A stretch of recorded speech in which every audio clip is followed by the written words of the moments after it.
നമസ്കാരം. കഥ പറയും പാട്ടുകളുടെ ഇന്നത്തെ എപ്പിസോഡിലേക്ക് എല്ലാ മാന്യ പ്രേക്ഷകരെയും സ്നേഹപൂർവ്വം സ്വാഗതം ചെയ്യുന്നു. ഇന്ന് നമ്മളോടൊപ്പം ഉള്ളത് ഡെയ്സി അമ്മയാണ്. അമ്മയുടെ ആ ഒരു ശബ്ദം, ആ പഴയ ഓർമ്മകളിലേക്കാണ് നമ്മളെ കഴിഞ്ഞ എപ്പിസോഡിലും കൊണ്ടുപോയത്. ഒരുപാട് അമ്മയുടെ കഥകളും നമ്മുടെയൊക്കെ ഒരു ചെറുപ്പകാലവും ആ ഓർമ്മകളിലൂടെയൊക്കെയാണ് നമ്മൾ കടന്നുപോയത്. ആ ഓർമ്മകളൊക്കെ നമ്മൾ ഇന്നത്തെ എപ്പിസോഡിലും നമ്മൾ കണ്ടിന്യൂ ചെയ്യുകയാണ്. അപ്പോൾ ഒരിക്കൽ കൂടി കഥ പറയും പാട്ടിലേക്ക് ഏവരെയും സ്വാഗതം ചെയ്യുന്നു. പാട്ടിനെ സ്നേഹിച്ച അമ്മയ്ക്ക് കിട്ടിയതും ഒരു പാട്ട്, ഒരു സംഗീതവുമായിട്ട് ബന്ധമുള്ള ഒരാൾ തന്നെയാണ്. അതെങ്ങനെയാണ് അങ്ങനെ കണക്ട് ആയിട്ട് വന്നത്?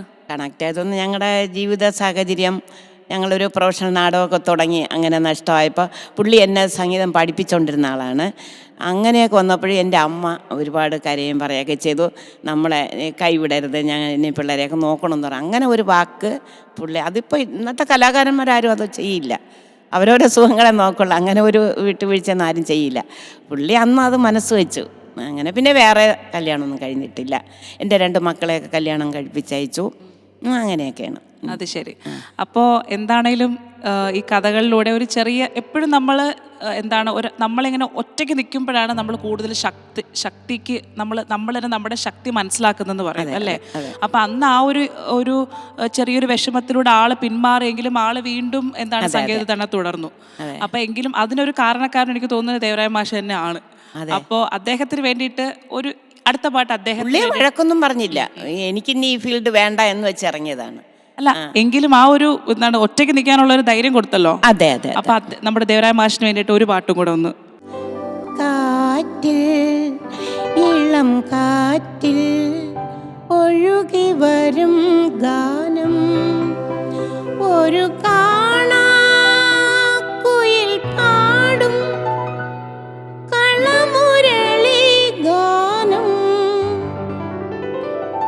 കാറ്റിൽ ഇളം കാറ്റിൽ ഒഴുകി വരും ഗാനം, ഒരു കാണാക്കുയിൽ പാടും കളമുരളി ഗാനം. ആത്മവിപഞ്ചികയിൽ മധുമാസ പഞ്ചമിയിൽ, ആത്മവിപഞ്ചികയിൽ മധുമാസ പഞ്ചമിയിൽ, അന്ന് മാലിനി തീരത്ത് ശകുന്തള പാടിയ മായാമോഹന ഗാനം, മാലിനി തീരത്ത് ശകുന്തള പാടിയ മായാമോഹന ഗാനം. ഇതാ ഇതാ ഇതാ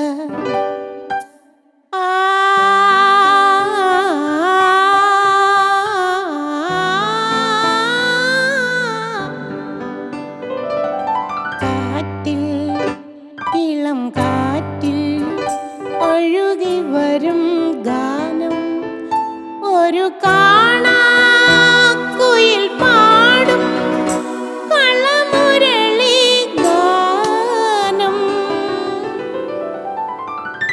ഈ ശബ്ദത്തിനാണ് എനിക്ക് തോന്നുന്നല്ലേ, അമ്മയുടെ ശബ്ദം ഒരു പ്രത്യേക ശബ്ദമാണ് കേട്ടോ. പ്രായം ഒന്നും പറഞ്ഞിട്ട് കാര്യമില്ല. അമ്മയുടെ പാട്ട് കേൾക്കുമ്പോൾ നമ്മൾ അറിയാണ്ട് അങ്ങ് നമ്മുടെ മുഖത്തൊരു ചിരി വന്നു പോകും അല്ലേ? ഒരു ആനന്ദത്തിൻ്റെ ഒരു ഫീലിംഗ് ആണ്. എന്തായാലും എനിക്ക് ഭയങ്കര ഇഷ്ടപ്പെട്ടു. സോഷ്യൽ മീഡിയയിൽ വലിയ സ്റ്റാറാണ് കേട്ടോ. ഇങ്ങനെയൊന്നും നോക്കല്ല, അതായത് ഏജ് ഒന്നും ഒരു വിഷയമേ അല്ല. ആള് ഫുൾ എൻ്റെ അടുത്ത് മേക്കപ്പ് റൂമിൽ ഇരുന്നപ്പോൾ പറഞ്ഞു, ഡെയ്സി എന്ന് പറഞ്ഞാൽ എല്ലാവർക്കും അറിയാം എന്ന് പറഞ്ഞു. ആ സോഷ്യൽ മീഡിയയിലോട്ട് എങ്ങനെയാണ് ഇത്ര ആക്റ്റീവ് ആയത്? ഇപ്പം ഞാനിപ്പം ഈ ജൂനിയർ ആർട്ടിസ്റ്റായിട്ടൊക്കെ പോകുമല്ലോ, അപ്പം അങ്ങനെ പോകുമ്പോൾ ഞങ്ങൾ വെറുതെ ഇരിക്കുമ്പോൾ വർക്കില്ലാത്ത അഭിനയം ഒക്കെ ഉണ്ട്. അഭിനയൊന്നുമില്ല. അയ്യോ ഞാൻ ഇപ്പോഴതിനൊന്നും. പിന്നെ നമ്മളെ ഈ ക്രൗഡിന് വിളിക്കണതാണ്. ഇന്നലെ പിന്നെ ഒരു കുട്ടിയുടെ കൂടെ 2 ഡയലോഗ് പറഞ്ഞു. അപ്പൊ അതൊരു രസമാണ്. ഡയലോഗും കൊടുക്കാറില്ല എന്ന് പറഞ്ഞു. അതെനിക്ക് ഡയലോഗ് എനിക്ക് ഇഷ്ടമില്ല. എന്താ പറഞ്ഞേ? ഇഷ്ടമല്ല. കാരണം ഈ പല്ലിന്റെ അഭാവം.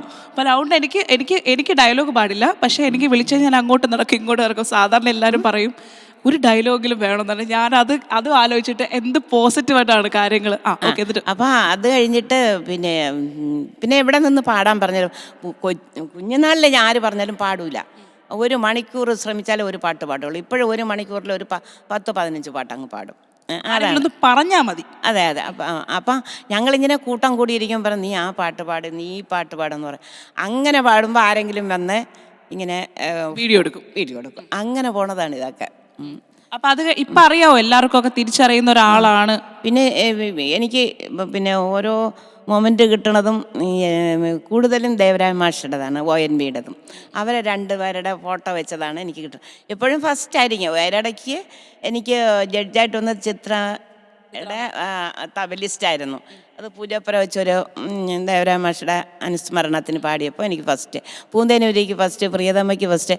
അങ്ങനെ അതാണ് എനിക്ക് ഏറ്റവും കൂടുതൽ ദേവരായ മാഷ ഇഷ്ടമെന്ന് വെച്ചിരുന്നാൽ നമുക്ക് പെട്ടെന്ന് പഠിക്കാൻ പറ്റും, പാടാൻ പറ്റും. ഈ ഒരുമാതിരി കറക്കമ്പനി ഇല്ലാത്ത പാട്ടുകളാണ്.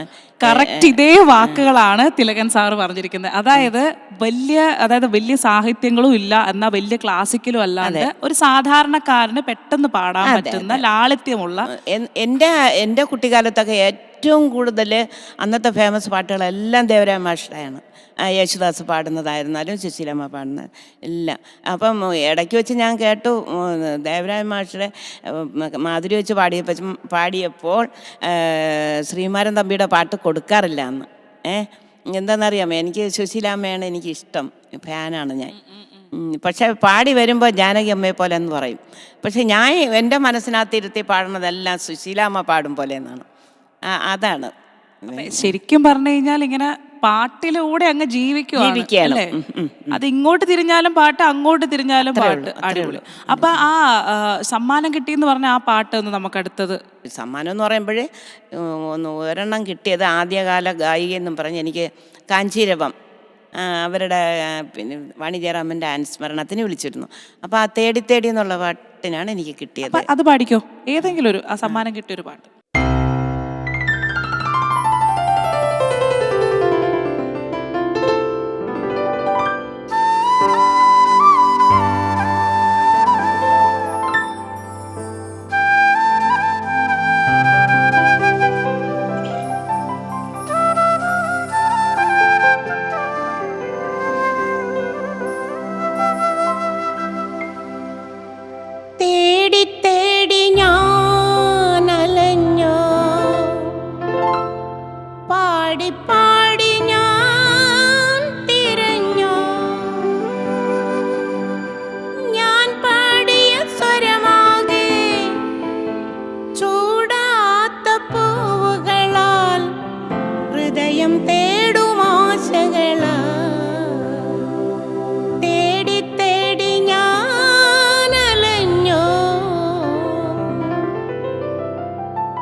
la la la la la la la la la la la la ഈ നമ്മുടെ പ്രോഗ്രാം തന്നെ കഥ പറയും പാട്ടുകളാണ്. ഇപ്പൊ അമ്മയുടെ ഓരോ കഥകളിലൂടെ ഞങ്ങൾ അമ്മയോടൊപ്പം ജീവിക്കുകയാണ് ഇപ്പം.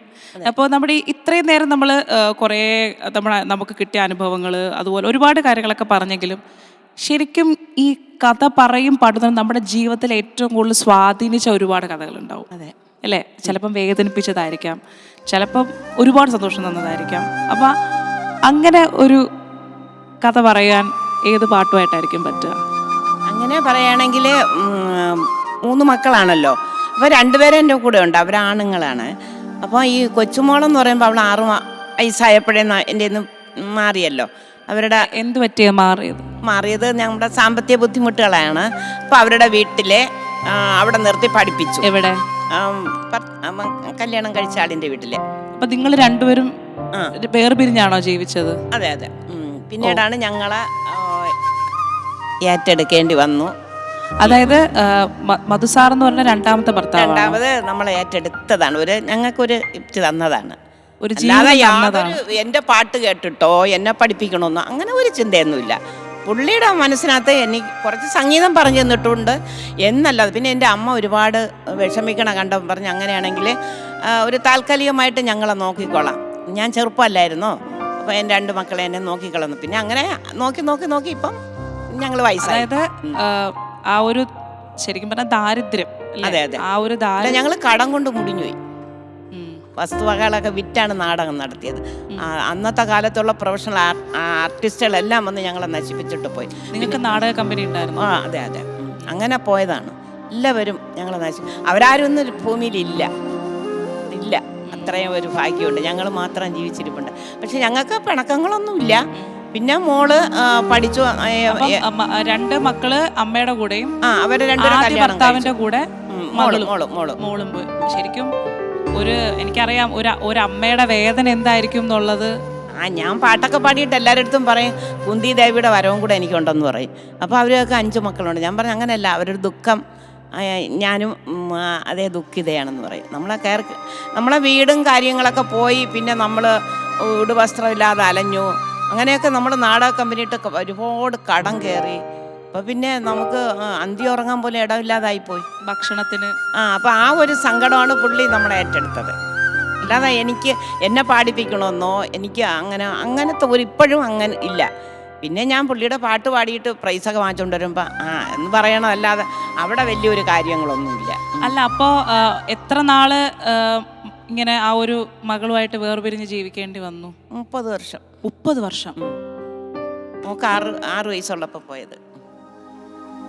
പിന്നെ അവര് ഇവിടെ LMS ഹോസ്റ്റലിലൊക്കെ നിർത്തിയാണ് മോളെ പഠിപ്പിച്ചത്. അപ്പം ഇപ്പോഴാണ് ഞങ്ങള് അമ്മയും മകളും ഒരുമിച്ചായി. അത് ദൈവത്തിന്റെ ഒരു ഇതാണ്. നമ്മുടെ മനസ്സ് അത്രയ്ക്കും ഉണ്ടായിരുന്നു ഒരു മോളെ കാണാൻ. 30 കൊല്ലം കാണാനും പറ്റുന്നുണ്ടായിരുന്നില്ല?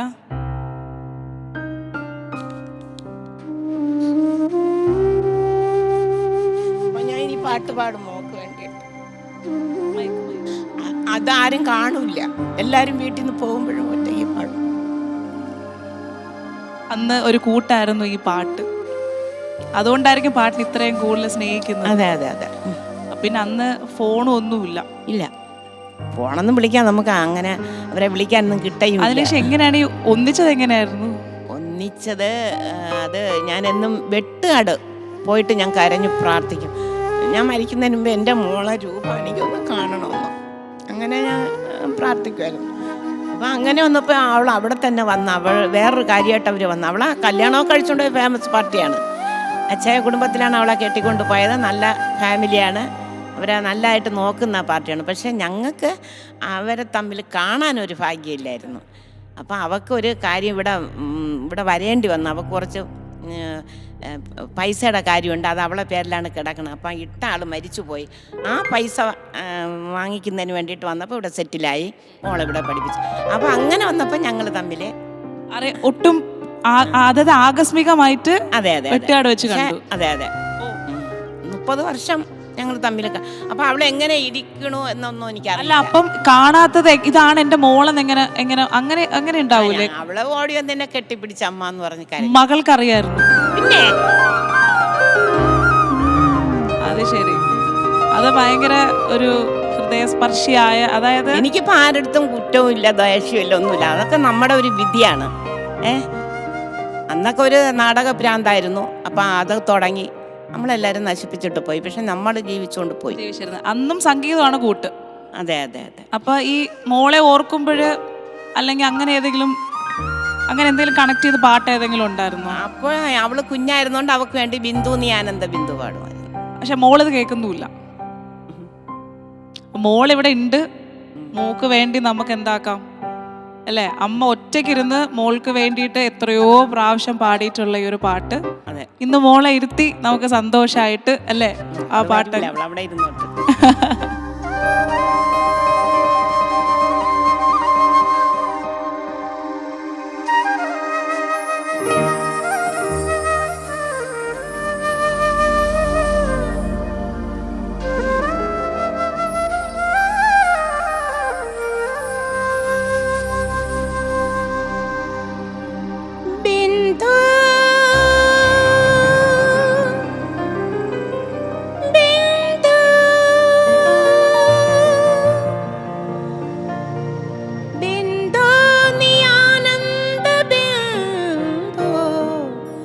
എന്നാത്മാവിൽ വിരിയും സ്വർണ്ണ പുഷ്പമോ ആതിര കുളിരൊളി തെന്നലേ ബിന്ദു നീ ആനന്ദ ബിന്ദു എന്നാത്മാവിൽ വിരിയും സ്വർണ്ണ പുഷ്പമോ ആതിര കുളിരൊളി തെന്നലേ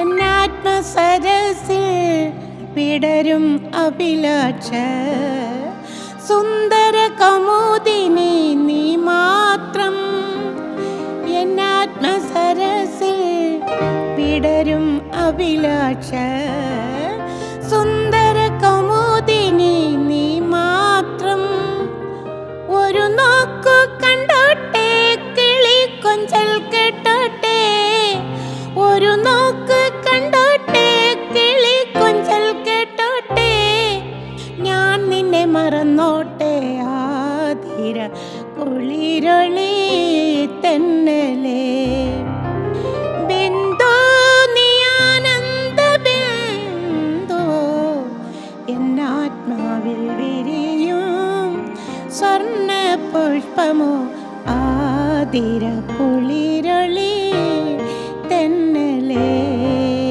ആതിര കുളിരൊളി തെന്നലേ.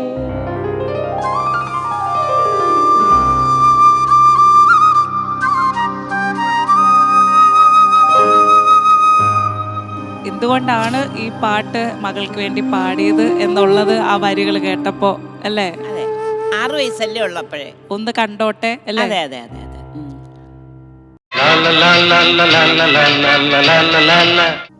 ശരിക്കും ഒരു അമ്മയുടെ വേദന എന്താന്നുള്ളത് നമുക്ക് പറഞ്ഞു തരേണ്ട ആവശ്യമില്ല. അത് എഴുതിയ വരികൾക്കാണ് ഇമ്പോർട്ടൻസ് കൊടുക്കുക. അല്ല, നമുക്കത് പലതും വാക്കുകൾ കൊണ്ട് പറയാൻ പറ്റാത്തത് മറ്റുള്ളവർ പറഞ്ഞതിലൂടെ നമുക്ക് എന്താക്കാം, അങ്ങ് പാടി തീർക്കാം. അതാണ് പാട്ടുകളിലെ ഒന്ന് കരയാൻ ആഗ്രഹിക്കുമ്പോൾ ചില പാട്ടുകൾ നമ്മൾ കണ്ടെത്തി തന്നെ കേൾക്കും ഒന്ന് കരയാൻ വേണ്ടിയിട്ട്.